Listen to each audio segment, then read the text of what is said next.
Welcome to this episode of Matador Express. I'm your host, Mike Dupont. Tonight joining me is Dawit, our main soccer beat writer with the Daily Torador. Tonight we're going to talk a little Tech soccer.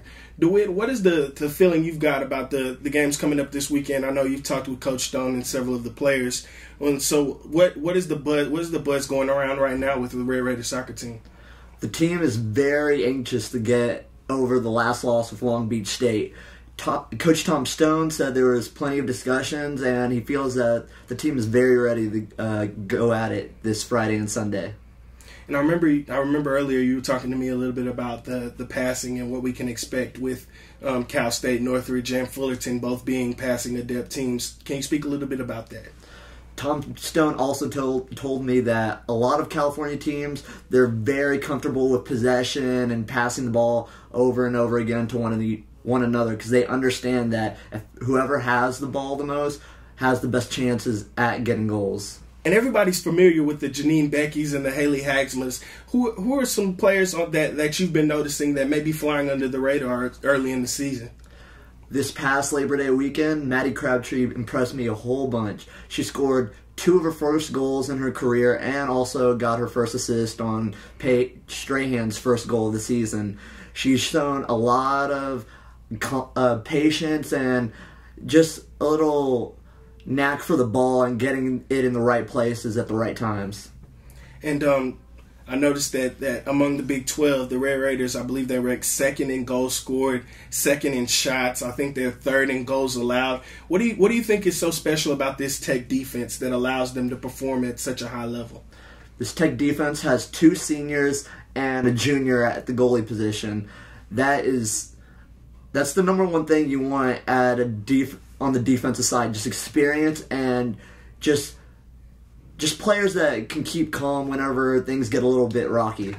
Transitioning from soccer to football, lead football writer Michael Dupont, can you tell us some of your thoughts on last Friday's win against SMU? And what can we also expect from Tech against Stephen F. Austin this upcoming Saturday? Certainly, DeWitt. Well, obviously many were exposed to the talents of Baker Mayfield last week. Mayfield was named the Offensive Player of the Week in the Big 12. He's the first true freshman quarterback to do that since Tech coach Cliff Kingsbury. Mayfield became the first walk-on true freshman to start a game for a BCS team, going 43 for 60 for 413 yards and adding 5 touchdowns in the winning effort. It'll be interesting to see if he can continue that performance against the Lumberjacks this week. Obviously, the Tech win against SMU last Friday wasn't perfect, so are there any areas of concern that Tech fans should keep a lookout for? Well, certainly, DeWitt. Obviously, everything can't go perfect for the Red Raiders. They did have some struggles in the rushing game last week.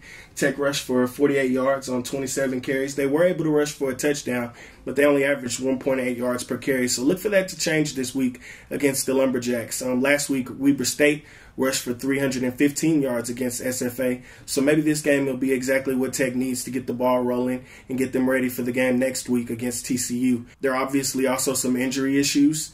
Tech's offensive line has seen a few players go down. Tony Morales, his status is still unknown for next week's game.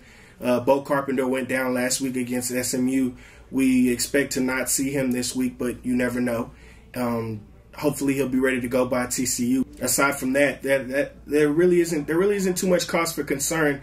Maybe a few things on the defensive side of the ball, but really just look for the Red Raiders to exploit their offensive attack and all their weaponry this week. That does it for tonight's episode of Matador Express. For DeWitt, I'm Mike Dupont, and we'll see you next week.